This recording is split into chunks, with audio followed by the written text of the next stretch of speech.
If you've got a message to share and you want to know, how do I monetize my message? Well, this is the show for you. Good morning, everybody. This is Wake Up Well. So this morning, I have the pleasure of talking to somebody who is a monetization strategist, a brand curator. She helps speakers and coaches get the most out of their message, and she helps bring them from 6 figures to 7 figures and beyond. And she's got all sorts of wisdom and advice for you. So let me bring her in. Her name is Kellie Kuecha. Good morning, Kellie. Hi, Laura. How are you? How are you? Thank you for coming on. I've been seeing you out on social media and Facebook with your message over and over again. And I just love everything you say. I'm like a fangirl. I'm always like, oh, I love that. I totally agree with that. I get that. That's for me. So I've been meaning to have you on for a long time. And so I'm so grateful you are here. So explain for everybody a little bit about what you do to help authors, coaches, speakers, and your clients. So I've always had a knack for helping people stand out, for seeing what they do and do well, which might be hidden for them. So I love to help them take what's intangible in their heart, in their soul, and in their mind and make it tangible and monetizable. So just like you said a few minutes ago, when I see your post, I say, well, yeah, I resonate with that, or that's me. Or when you can create a brand and a message that goes with that brand where people are constantly saying, yes, that's me too, that resonates with me, then it becomes not just a post or not just a video, but rather a conversation. And I've always said that conversation is marketing.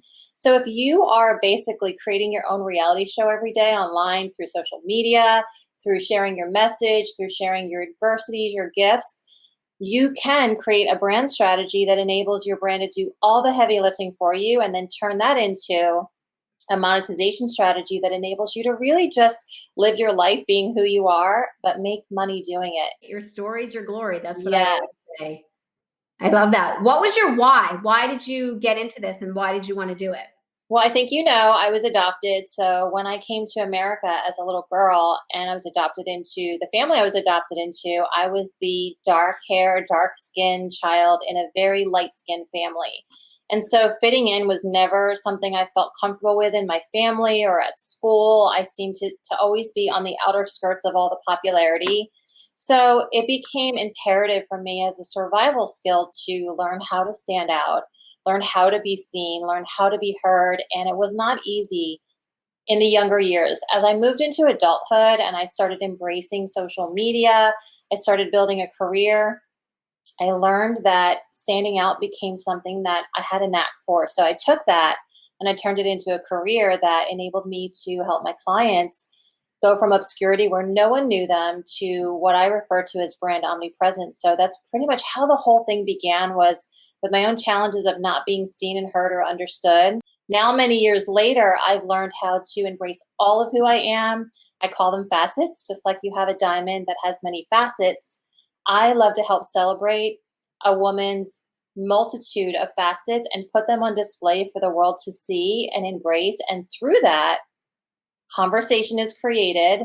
There's an attraction methodology that happens. And then we're able to monetize the what you do piece, because we let the brand do all the heavy lifting for everything else. And so by the time someone comes into your world, they know who you are, they know what you stand for, they resonate with all of who you are, and you don't have to pitch and promote the way most people are taught to do. So I've never had to really find myself at networking events, or I never wanted to be invited to speak on someone else's stage because that would have meant too much rejection. So I created my own stage, and I've been sort of doing the speaking and inviting to the parties that I was never invited to ever since. That's creating your own sense of worth and not waiting for somebody to come to you, which I think is great, and the way that everybody should be. But not everybody is always comfortable in sharing their own personal stories and their own messages. And I think if you can be that authentic person, I believe, and I know you just said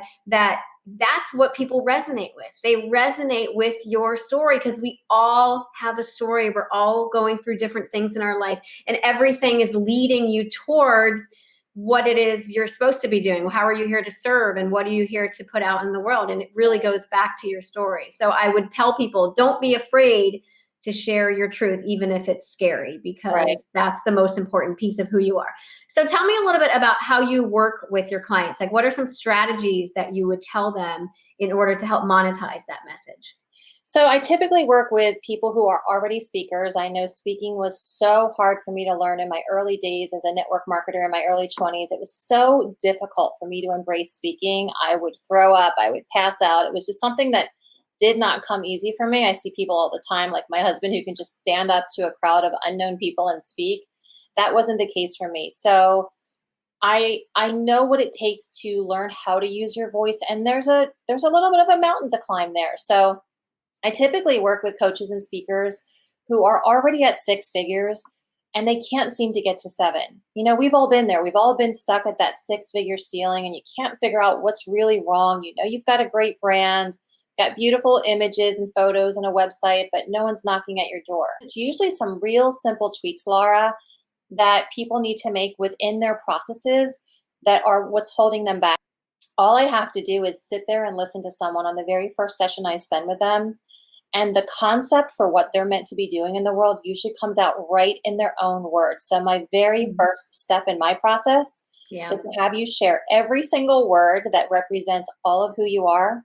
And I'm taking lots of notes when that happens. And usually in the words, I will create the concept that becomes the signature program that leads my clients to seven figures after we've made all of the tweaks that we need to make. Let's talk about the current business models that are out there in the world, because one of the things that drives me bananas is the everybody has to be doing it this way model. I really do not like that. I think that everybody can do it a different way. And of course, you and I both know that it all comes back to belief and how much you believe in yourself as well. But what do you think of like sales funnels and lead generators and all of that stuff that's out there right now? Okay, so this is probably one of my most favorite questions, Laura, because what I teach defies all business logic. For instance, if you went to college, you would probably never learn anything that I teach because my methodology has to do so much with your story. Because if you don't have a system or a strategy for adding tons of value, I always say the person who adds the most value wins. If you don't have a system for doing that, like you do this show, to where people can learn and benefit. I did the Monetize Method Business School in my She Monetizes Facebook group, and we had hundreds and hundreds of people who attended.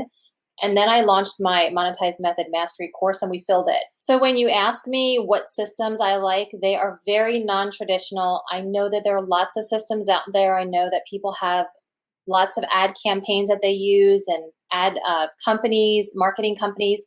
I don't really do any of that. I don't have a ton of overhead. I work from home from my computer and my phone. The reason why our phone rang off the hook is because precisely what I teach, which is brand omnipresence. When you are the brand, you have no competition. When you set yourself up and you add tons of value and you bring that to the world, you become top of mind, which is the primary strategy in developing a brand. You become top of mind. So here's the thing. We all have a personal brand. Those of us like you who have put the energy and the time and the resources towards developing your personal brand, that brand does the heavy lifting for you so that society is not trying to figure out who you are.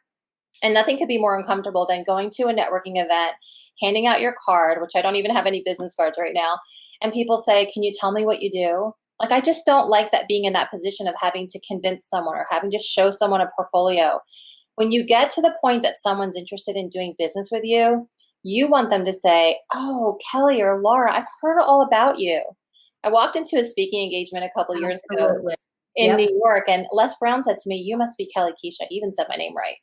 Um, and I knew right then and there that brand omnipresence really was the way that everybody should be building their business, so that you're not in the pitching and promoting game, because nobody responds to that anymore. Everybody's pitching and promoting, right? Yeah, you know what? When you said that too, like I got little like spirit tinglies, like my hair stood up, because it was like you hit on something that's so important about it's you. It's what you bring to the table as a person, as a human being, as your story that people are going to connect to. So all the salesing and things that you're doing in the world, it's fine, but if you really want to connect with people and have them come to you, just be your authentic self. And absolutely, people come to me all the time now just, oh, I saw this or I saw that and I saw that. And it wasn't me going out there and hustling. And I'm not against hustling if that's what makes you happy and that's what you want to do. But I just happen to be somebody who feels the way that you do, which is like, let things come to you, allow things to come to you. Don't chase after them, because when you show up authentically, eventually people will just find you, which is the best feeling in the world. You can't even imagine the funniest thing. So people crack up. So I have 79 brand facets in my brand omnipresence program. And you can't even imagine what the number one best performing facet is. Do you have any idea? I have no idea. Come on, you have to know. I have no idea. All the time. I have no idea. It's food, girlfriend. It's food. Food. Ah, okay. Food is the number one facet. It creates the most engagement. I have a client right now who launched an actual food group, and she is growing faster than every other client that I have because it's a universal language, right? We all love talking about food. People are constantly sharing their recipes, their pictures. It's just one of those things that's the universal language. And number two, best performing facet is the family facet.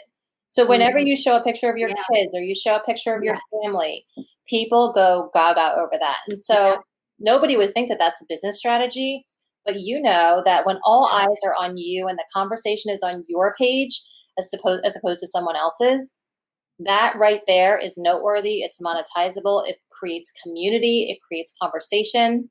And they're coming back to learn more about you every single day. Yeah, I just actually was watching somebody who was an expert in affiliate marketing, and she was saying that brands prefer that you post pictures with the products doing something, that people connect to you and their product, not just a picture of the food or a picture of the tea or whatever it is that the dog food. Like, they want to see you, and that speaks to what you're saying.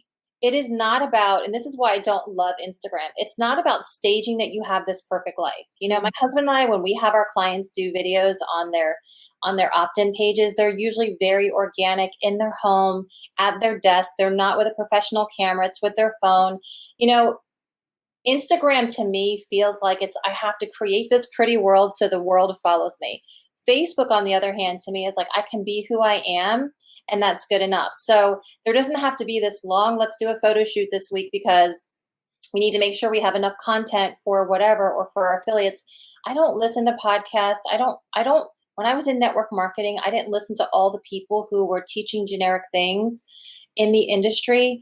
I pretty much just stayed within my own little bubble. And, you know, the bubble's comfortable for me. And I think that might be part of the adoption piece of my life. But I've learned how to make a lot of money from home by just being who I am. And again, if you look at your life as though there's a camera on you every day, you have your own reality show, how are you going to create the conversation today?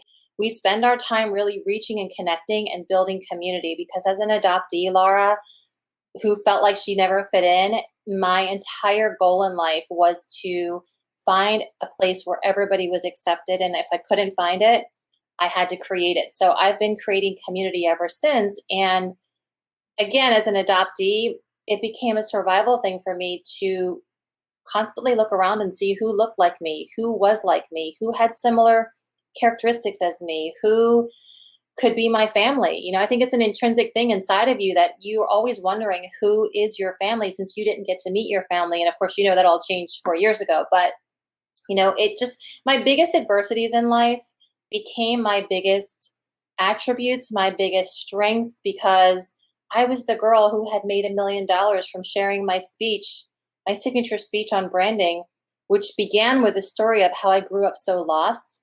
And I played sort of the victim role because I didn't realize I wasn't a victim until I found my biological family 4 years ago. And that's another big piece of my story, is that once that happened, I had to shut down everything that I had done because the story was no longer the truth. The very first night I met my biological family over in Armenia, which is where we met, mutual meeting place, my father said to me, how come you didn't come back when you were 18? So here I am, 48 now, 44 then, and he was expecting me to come back all those years. So I'm over here in the United States doing this speech like no one wanted me, you know, I was abandoned, and believing that I was abandoned at the core, only to find out and have my whole reality shift in that one night when he said to me, why didn't you come back when you were 18? It was like, I started crying. I get emotional thinking about it now. It's like, wait, I can't deliver this speech anymore. I can't come from this place anymore. So everything had to shift because my whole reality shifted. I had to go through an entire process of a new realization that my family actually is alive. They did want me. I have all these brothers and sisters, but now I can't even be with them because they're in Iran and I'm here, and the United States doesn't even do business with Iran. I couldn't send them money if I wanted to. So the new reality had to set in that, yeah, now they're here, but now I have to worry about losing them again, because that's the first thing that happens when you are someone who struggles with abandonment. Is there's this term called not too close, not too far away that I've learned from my therapist, where you get close enough to where someone, you can get to know someone, but not too close to where they can hurt you, but you don't want them too far away either. So it's this game we sort of play subconsciously, which is kind of how I've lived my life. I've lived in this little bubble so that I couldn't be hurt. But it's just been the last couple of years where I've really started to work on healing my inner child, and the whole world has opened up to me now in a different way than it did before.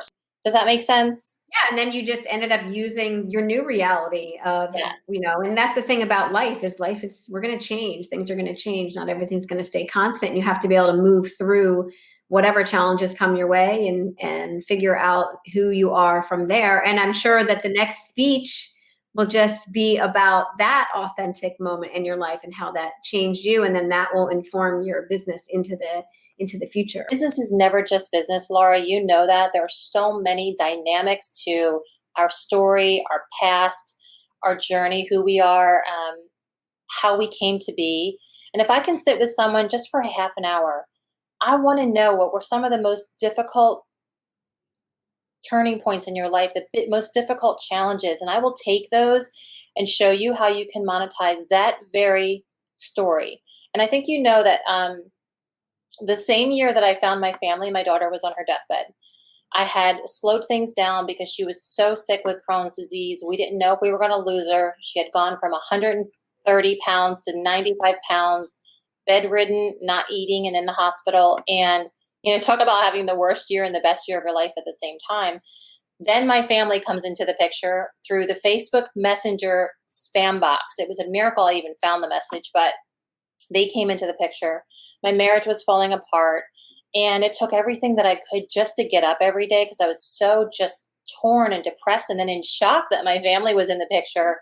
But that is all of who I am. I feel an allegiance to the people who follow me, that they're part of my life. I've sort of set it up that way, that everybody who I'm connected to, I want to share my life with them. So it's not like I'm just posting a picture of eating my lunch like we talked about earlier. It's really, this is who I am. And like it or not, I can't be anything more or less. And sometimes my posts are polarizing. And it's not purposeful, because I truly want to come from love, but I don't share the same viewpoints as everybody else. My daughter was on 17 meds and she was not getting better. We switched gears and we got her hormones adjusted. We got her on medical marijuana, and her whole life turned around. And now she's a yoga teacher and she's on nothing. I could have not done that in the medical system. So while my viewpoints might not be the same as everybody else, I've crossed a river that very few people have crossed. And that is, I helped cure my own daughter. So I could teach about that if I wanted to. I learned how to overcome abandonment in very deep ways. I could teach a course about that. I could teach a course about how to cure Crohn's disease naturally, how to do anything that I've been able to accomplish where I don't necessarily have a degree or a certification, but it's a life experience that no one can ever take away from me. So I really try to help people that I meet understand that their mess is their message, that there is adversity, and through that adversity, there's something that evolved in you that can turn into a business whereby you help other people cross the river. As you can see, I'm really, really compelled to help people bring their stories forth and then monetize them in a way that makes them feel proud. And that goes back to your very first question about, well, what about all these systems that people have? I feel like if you're just who you are, the rest will take care of itself. Don't be shy about sharing that. That's what it comes down to. Yeah. And you do share a lot on social media about your story, about your daughter, about the adoption, about finding your family. And I think that's what people find interesting. And it is like you said, you said earlier, it's like your own reality show. We each have our own reality show going on. And I liken it to like, there's a cliff and you've gotten up over top of the cliff, and then there's people just behind you who haven't gotten there, and so you're just lending that helping hand. Yes. There's opportunity in every challenge. You just have to be trained to look for it. As an adoptee, for me, I've always studied the human behavior, the human dynamics of situations. So I love asking a question, as you can see, and seeing how people respond, what moves them. I have such a keen sense of what moves people that when I create a brand for a client, I know exactly what needs to be positioned and how it needs to be positioned to move their audience in a way that they're going to respond. Sometimes the obstacle is the way too. It is. Meaning that, the minute that something comes in and, maybe the doors have been closed on you, and now you have to figure out, well, I can't leave. What else can I do? And then you pivot, and then that pivot may be the very thing that you needed to do to launch your business. So it's seeing the opportunity, as you said, in every little thing that you do. And I think that's brilliant. One question I definitely want to ask you is, we have seen now, though, that Facebook and Instagram and even LinkedIn, like those things change over time. And now there's more censorship that's out there. And I feel like social media, for as great as it has been for building brands and businesses, it's almost like now we're being asked to pivot in a new direction as well and go beyond these large platforms, because ultimately you're not going to be finding your business there anymore. What are your thoughts on that? So remember, I said I don't find my business on Facebook. I am just me, and that leads to my business, right? So people usually message me, or somehow they figure out how to get in touch with me. I'm on LinkedIn. I don't use LinkedIn because I'm really clear that I don't want to just have that business conversation 24/7. I don't have anybody managing my stuff. It's just me. So you make a good point. I've often thought about, well, what if Facebook goes away? What if I ever lose my account? Because they have been kind of crazy with all that censoring stuff, and I'm not a believer in that whatsoever. But if it went away, I know that the stages will come back, right? And so I don't have to have Facebook for me to monetize the stage. I just don't. I can speak, get my message across, and connect on any other platform that I choose to connect. I will always build community. I will always find ways to be the leader in situations where people feel scared or don't know what to do next. But one thing is for sure, I will never not prosper, because it's just who I am, and I'm always looking for the opportunity as to how I can serve. I've helped coach so many people for free. I offer scholarships in my programs for people who can't afford them. I do believe when you come from that place, there will always be people recommending people to you, and you're not going to have to try to build a business, if that makes sense. Where there's a will, there's a way. You'll figure it out, and you'll find that way, as long as it's coming from a place of service and wanting to put good things out into the world. On that note, before we go, I want to ask you this question, because you and I speak the same language. We, when you say divine downloads and channeled information, like that's my world as well. So Spirit always says the same thing to me: less doing, more being. That we are way too busy on this planet. Everything is a distraction. The social media, the TV, wherever, we got to go here and we got to go there. And that whenever I ask the question of, well, how do I become successful? The answer is always the same: allow it to come to you. The law of allowing. Yes. When we push against things, we often push them away. So it's better to let things come to us. Is that some of the same downloads that you get as well? I just realized it looks like a feather I have in my hair here. So that's just my blinds on my window. It's quite not the feather, but. Oh, I just noticed. I didn't even see it until you pointed it out to me. I love universal laws, Laura. I believe strongly in the law of circulation, which states that the more that you give out or put out to the world, the more you get back. So even when I don't gamble, but when I used to play blackjack every once in a while, because I love blackjack, I know that every time I tipped the dealer more, I was able to win the next couple of hands in a big way. So I'm just a big believer that the person who adds the most value not just wins in business, but wins in life. You can't help but put good into the world and have the law of attraction come back to you, that and more come back to you. So I know the effect of compounding. I know that when you do one good deed, 10 more arrive. I know that when you are good to people and you come from a loving place, you're going to be always filled with abundance. So I've never wanted for anything. Naturally, it was very scary when I had no income coming from me for 3 years. My husband was able to pick up the slack with his fitness business, but he had to start all over again because we were so used to working in my company.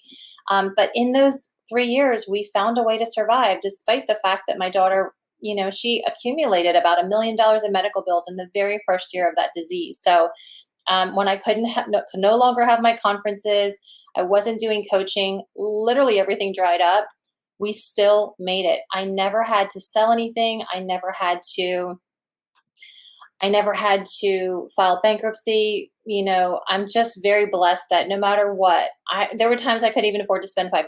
So I consider myself blessed no matter where I am in life. And I think it's an attitude of gratitude that really helps. Agreed. You can see it as being, I would say it's sink or swim. You can see it as you're sinking, or you can figure out how to swim through every situation, Yeah. and then you can figure out how to monetize that swim. Yes. Right? All right. Well, thank you. This is a great conversation. So much great info. And you and I, again, we speak the same language. So I absolutely believe what you believe. And we both have that intention to share good things in the world. So keep doing what you're doing. I'm going to drop in the comments where you can find Kellie if you want to work with her, get her book, and find out all sorts of great information about her program. So thank you for being here today and being part of Wake Up Well. All right, everybody. Thank you for being with me today. I will be here next Wednesday, as always, at 11 a.m. Eastern Time on the Well World TV Facebook page. And of course, you can watch any of our Wake Up Well shows on wellworld.tv. Just go to my channel, my Wake Up Well channel. Have a great day, everybody.